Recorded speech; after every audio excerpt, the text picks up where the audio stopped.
Yo, what is up guys, welcome to the video. First of all, my new track Here Tonight together with Colin Crooks and Naxio is out now on Nick Cooper. So if you didn't check the song, go right now to Spotify, SoundCloud, YouTube, wherever you want and check it. Today I'm gonna show you how this track was done, and I would like to know if you like this kind of walkthroughs and if you want me to keep continuing doing them whenever I release a track, I show you how the track was done. So let's do one thing. If we get to 300 likes on this video, I will continue doing this kind of tutorials for you because I think they are pretty good, but I want to know if you really like them. And I'm gonna divide this tutorial in two parts because otherwise it would be so long, and you know that I don't like this kind of long videos. So in this part what I'm gonna do is show you how the track is done, basically the production part of the song. I'm gonna show you the arrangement, what sound it has, where it has those sounds and why. And in the next tutorial I'm gonna show you the layering of the sounds and the final mix down of the track. I know that a lot of you want this second part, so just let's try to get to 300 likes, that I know you can do it and you will have it. So guys, with that being said, let's start with this tutorial. This is the project of Here Tonight. As you can see, it's a really big project. It's kind of organized. I didn't do it for the tutorial, I just like to do it this way when I'm gonna start with the final mix down. And well, how this collab started? Well, basically Colin sent me the track, I like it, I asked him if I could work on it, he said yes, and we started the collab. The main idea is exactly the same. Well, I don't really know if I changed a little bit the melody or the chords, but if I did it was just one or two notes, not a lot. But the main idea was there. I didn't have to spend time working on the melody and just focus on the production part, what sounds I could add, the arrangement of it, the mix down, the vocals, and so on. If we start in the intro, it sounds like this.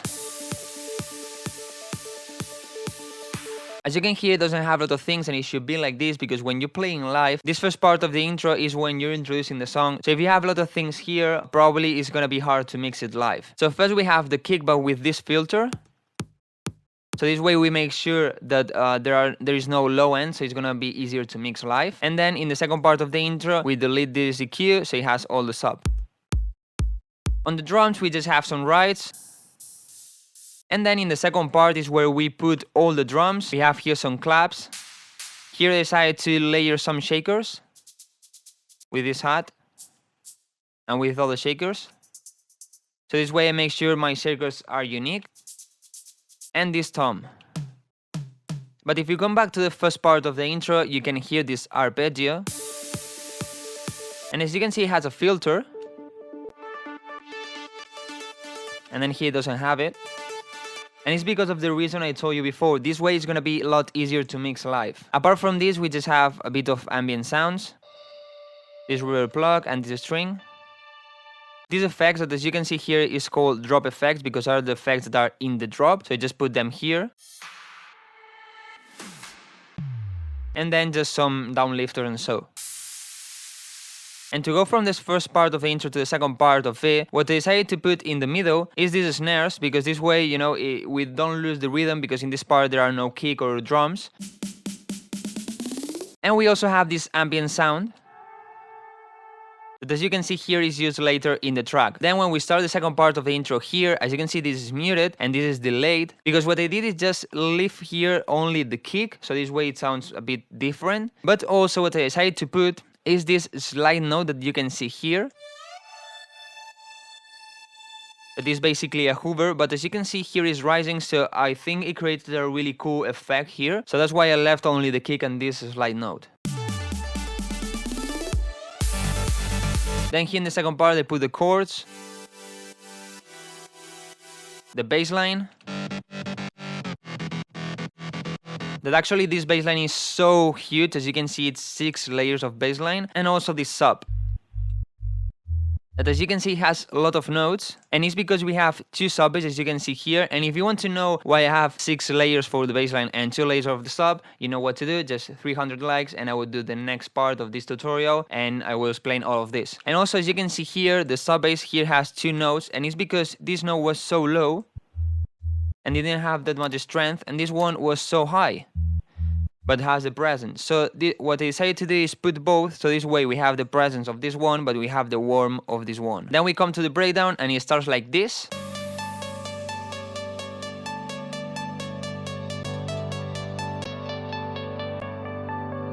As you can hear, we have this chord that has a filter, and the filter is fading out. And the ARP is doing the opposite. It has no filter and then it's filtering.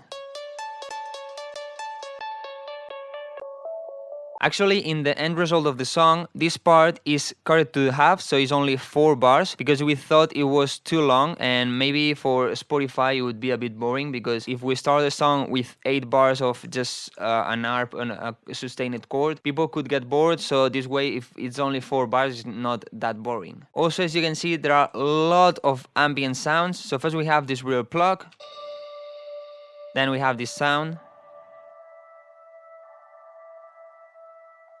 Then we have this one. But this is so good because in the transition part it's increasing the volume. So it helps on the transitions. And then we have this string. All of these ambient sounds help to make the track a bit more emotional. If you don't know why, I have a tutorial explaining everything about making emotional songs, and I put the link up here so you can check it. But after these 8 bars, we have to add something to don't make the track boring and keep evolving. So here what we decided to put is first this piano that Colin sent me as a stem, and I put these break pads together with the main chord that was before, and also the arpeggio with the filter in the background.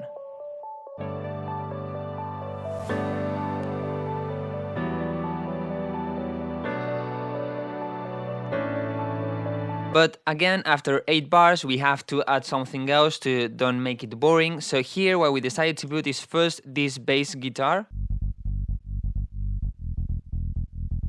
It's good to have like a normal sub bass, but sometimes it's good also to have like real sounds, and also to give some rhythm to the track and make the people keep dancing and moving. We have here this kick and these shakers here.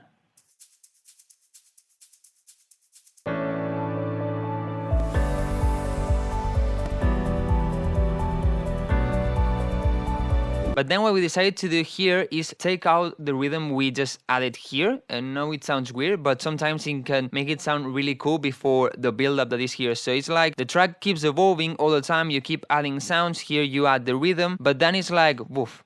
You give a moment of breath where the vocal is playing, and you can put here a really emotional part, and then you start here with the build-up. So in this part what we did is change the piano and change the rhythm of it. It was just sustained chords, but now is a chords with rhythm. Also, I put this guitar here. So it's again another organic sound, and also this ambient sound here that we put in the intro. But what I did is to change the note of it. The ambient sound is just like this, and this note all the time, but I thought it was kind of boring. So what I decided to do is clone it and pitch this one up. So now it's like this.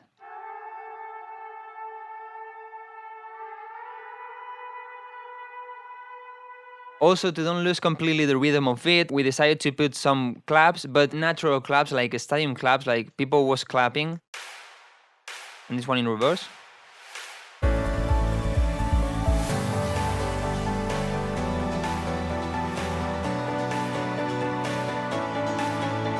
Then we come to the build-up, and talking about the pads and pianos and so, as you can see, it's exactly the same, just cloned this here. But as you can see, they're fading out in volume, and also they have an EQ, which is reducing the lows of the piano because the warmth of it was still there, so I decided to just put an EQ reducing the mid-lows.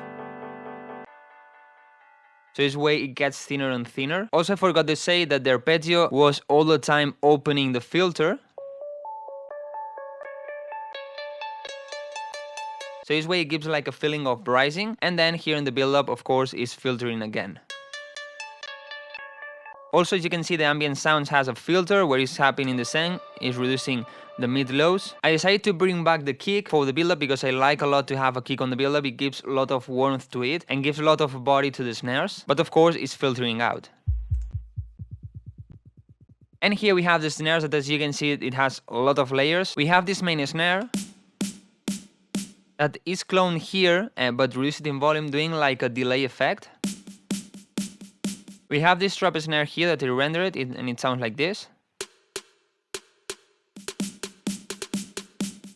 And then we have this snare that is giving like a noise to the main snare.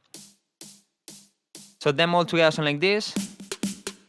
And of course they pitch up right here.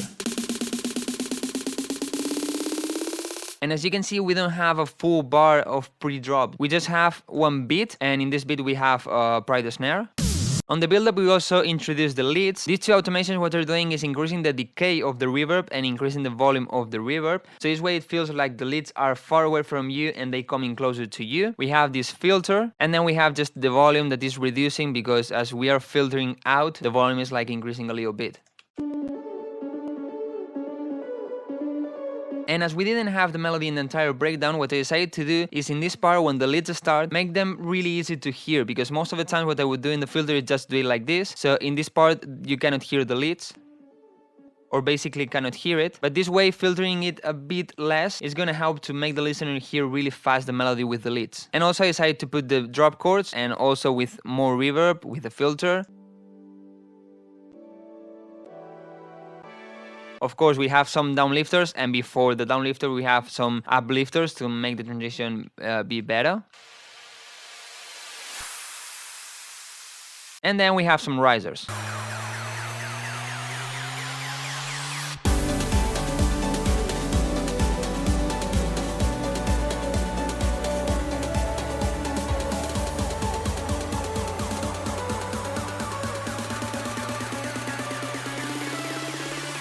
Then we come to a drop, and the drop we just have the key, we have some percussion, we have the rides, and the claps. Of course, we have the leads. We have the drop chords that we had in the build-up and the intro. The bass line, the sub. And we also have these piano chords. Colin decided to put these piano chords here, and I think it's so cool because it gives a lot of warmth to the track. As you can hear, it's doing the melody and also the chords with the rhythm of the melody. This way is helping on the rhythm and is helping to the leads and also on the chords. Of course, we have the drop effects. As you can see, we have a little downlifter every bar because the melody is like all the time is starting in the same rhythm. So this way is like giving a bit of impact in every start, every bar. And this way makes the drop a bit more powerful. And of course, we have the downlifters.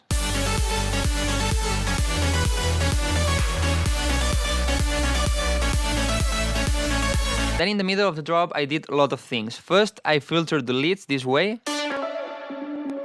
Then I decided to increase the reverb of the leads because this way, together with the filters, like the leads are going and then coming back.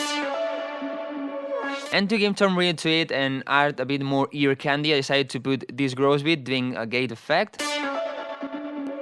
We also have here the snares as in the intro. And well, just a sub drop and the pride snare. And in the second part of the drop, what I decided to do is delay everything one beat. So as you can see, the piano chords are delayed, the chords, the bass line, also all the drums. But here, what I decided to do is also delay the kick. The only things that are not delayed are the leads and the slide note to give this rising effect. And then the difference on the second part of drop from the first one is that we have this slide note. We have all the drums. That we have here this new kind of ride that is following the melody. And also this riser that is helping to end the drop.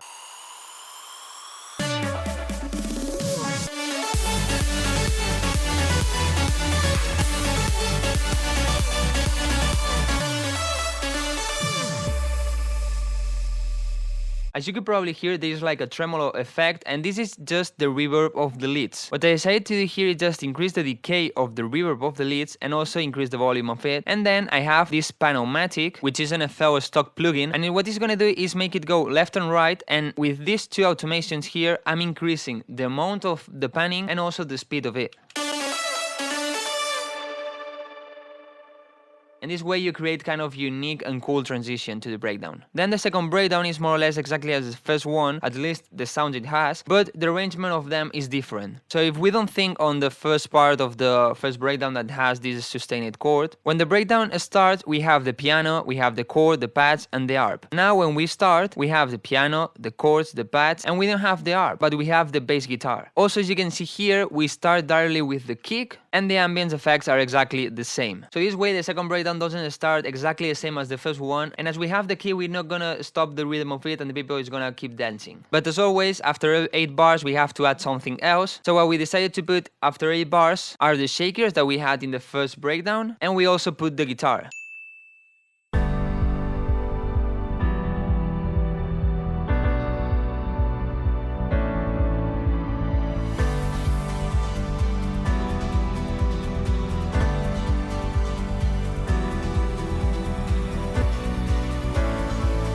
As you could hear in the background, we have this riser.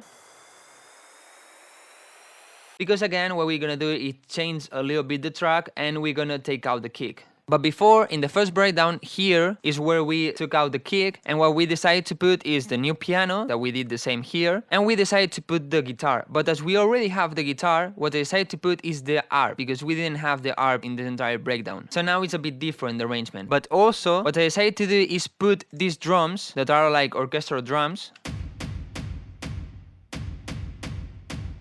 So this way it sounds a bit more different than the first breakdown.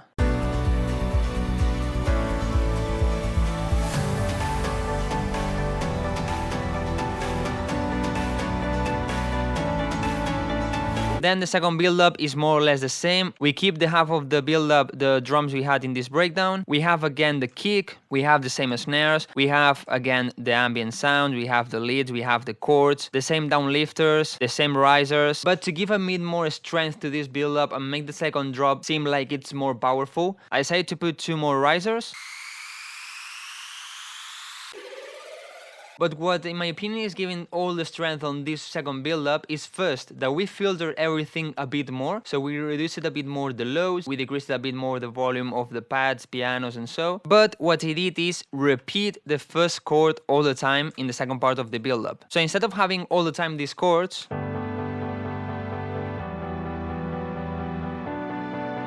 like we had in the first build-up, then here is repeating all the time the same chord.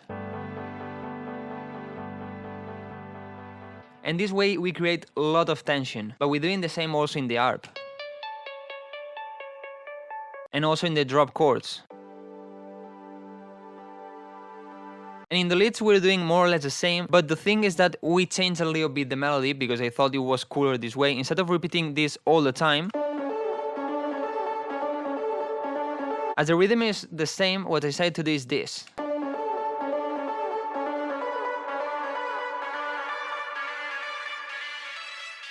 And as you could hear, it gets super filtered. In the first build-up, it sounds like this. But in this one, ends like this. As you can see, this is the filter and it's filtering out a lot, but instead of cutting the highs, it's cutting the lows a lot. So this way, we make the second build-up like super thin, and then when the drop comes, it has a lot of energy. The second drop is basically the same. We have the same key, we have the same drums. We have here this ride that we decided to put here that is following the rhythm of the leads. We have the leads, we have the piano chords, the chords, we have everything the same. But here, I decided to start with this slide note. So to have something different in the second part of the drop, as in the first drop, in the second part, we had this slide note, but in this one we started already with the slide note. What I decided to put is this vocal that Colin has. So it gives a bit more ambience, and actually the thing is that those two notes, the slide note and this sound, are not doing the same note. And this should sound weird because they are doing more or less the same thing but with different notes. But the thing is that the vocal is doing the root note of the key and the hoover is doing the fifth of the key. So this way they work super well together, and as they are not doing the same note, it gives more ambience and it covers more frequencies. But of course those things are in the background, so this way they don't interfere that much with the leads and the chords.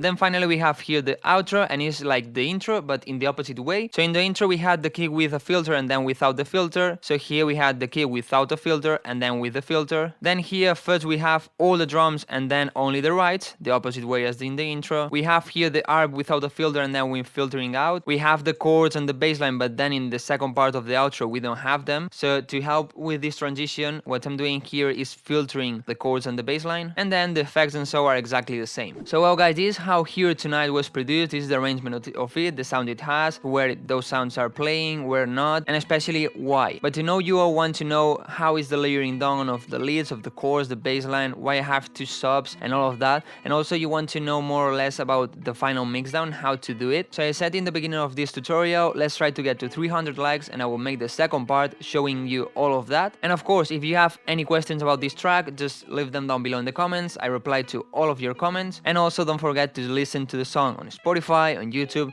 wherever you want to check it. It's gonna be a really good support to us. So nothing else, don't forget to leave the like, subscribe so you don't miss any tutorial. Thank you for watching, and guys, see you in the next video.